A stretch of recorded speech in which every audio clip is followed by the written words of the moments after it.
Ще играя на Blade Ball League. Ако не се лъжа, така се казва.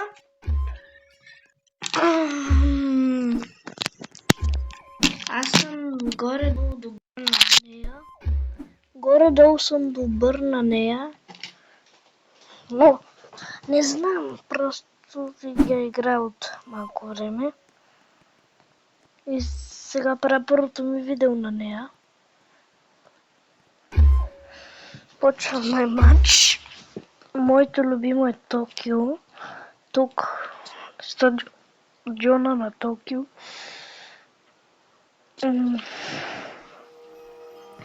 Да видим кой ще победи. Мисля, че този трябва да не е силен.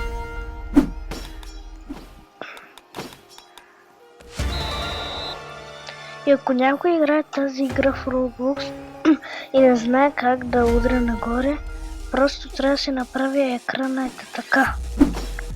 И вече удря нагоре. Направите ли си така екрана и сега ще ви покажа.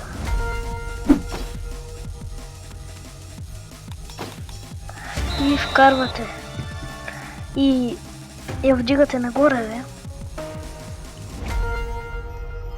И който иска, можем да се френднем в Roblox. Накрая на видеото ще покажа името ми и можем да играем на тази игра, на друга, на Steel, Brainrot.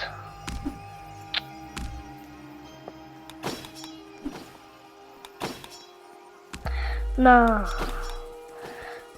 Escape Tsunami for Brainrots. На Groove Garden не, ама да, тези игри може. 99 нощи може.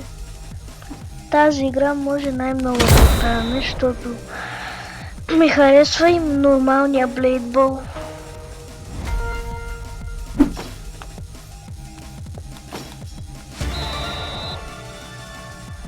Не съм толкова добър на тази игра, но просто съм почнал да играя. Може и да съм добър, защото този пич левна. Заради мен. И този не знам кое. Левел е. Добре, айде на този левел ще играме.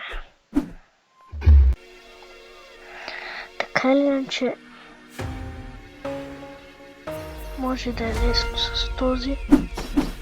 Оу, този е добър. Лошо.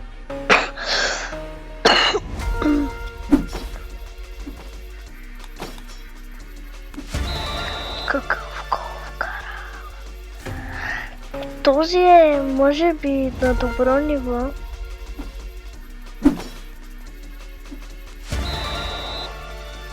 Може и да не е по-добър от мен. Защо? Ай, как? Той ме измами. Защото не си тръгна на... Как оцели?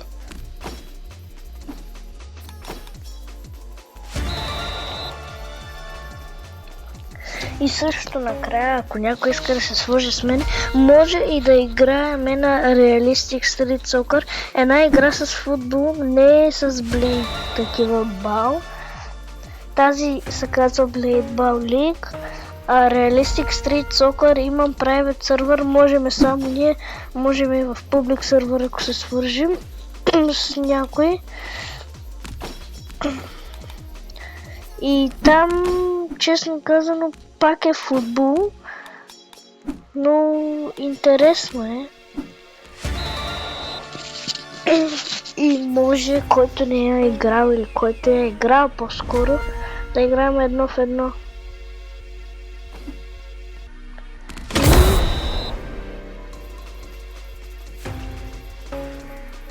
И мога да качвам повече видеа вече на Roblox, защото другите игри не са толкова популярни като Roblox.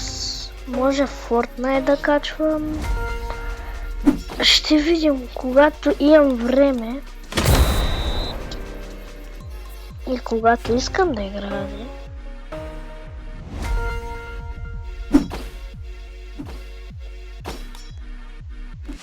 и побеждавам. Spark Step.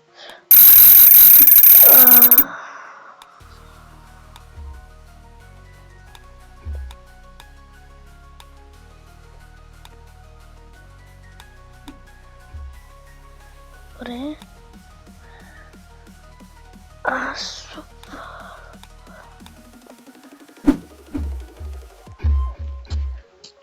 Имам вече 4 win streak.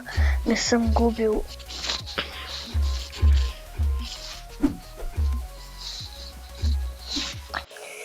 И тази игра не съм я играл от много време.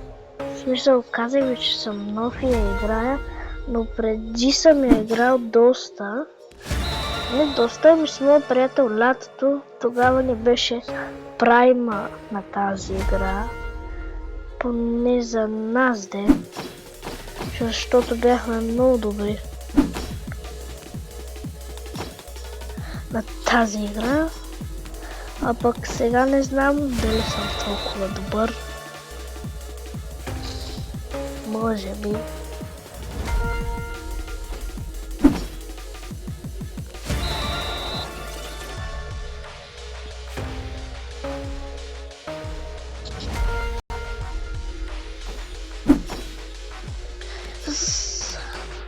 Исках в тази игра да може да се прави задна ножица или нещо подобно.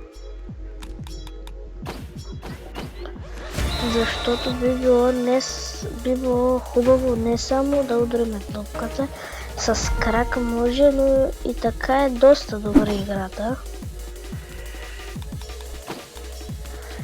Забавна е.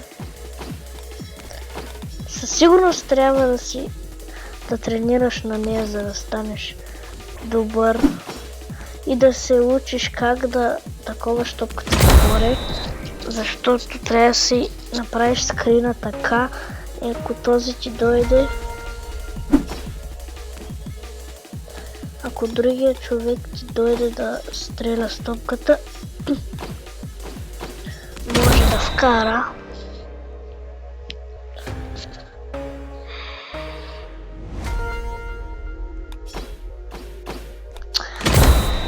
Това хакове ли си пусна, че почна да ме бие?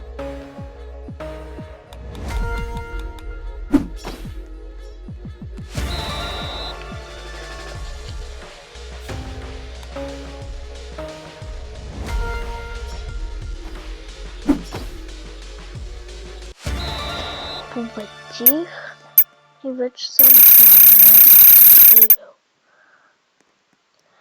Ако някой играе тази игра, напише в коментарите. Знаете ли, ако ще ида в друга игра, освен тази, това видео няма да е само една игра.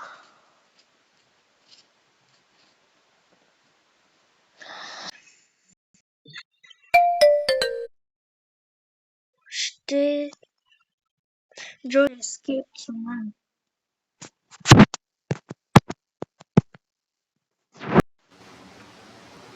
В Escape Tsunami нямам толкова добри неща. Преди имах Job Sahur, който правеше 80 и няколко квинтилиона, 80 и доста квинтилиони. 80, мисля, че беше 86,63. Мисля, че беше толкова.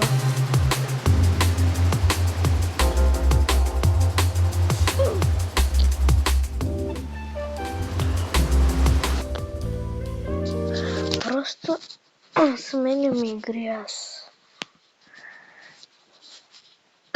С моят приятел скамваме в неговия private сервер на Steel Brainrot Влизаме двамата, скоро ще сме трима с още един мой приятел и негов. Влизаме и влиза този човек, непознатия, който го скамваме. И ние стилваме нещото, казваме на моят приятел в неговия private сервер да го блокне, когато вече сме го взели и готово и така го скамваме. Това беше за видеото. Чао и ще се видим в другото видео.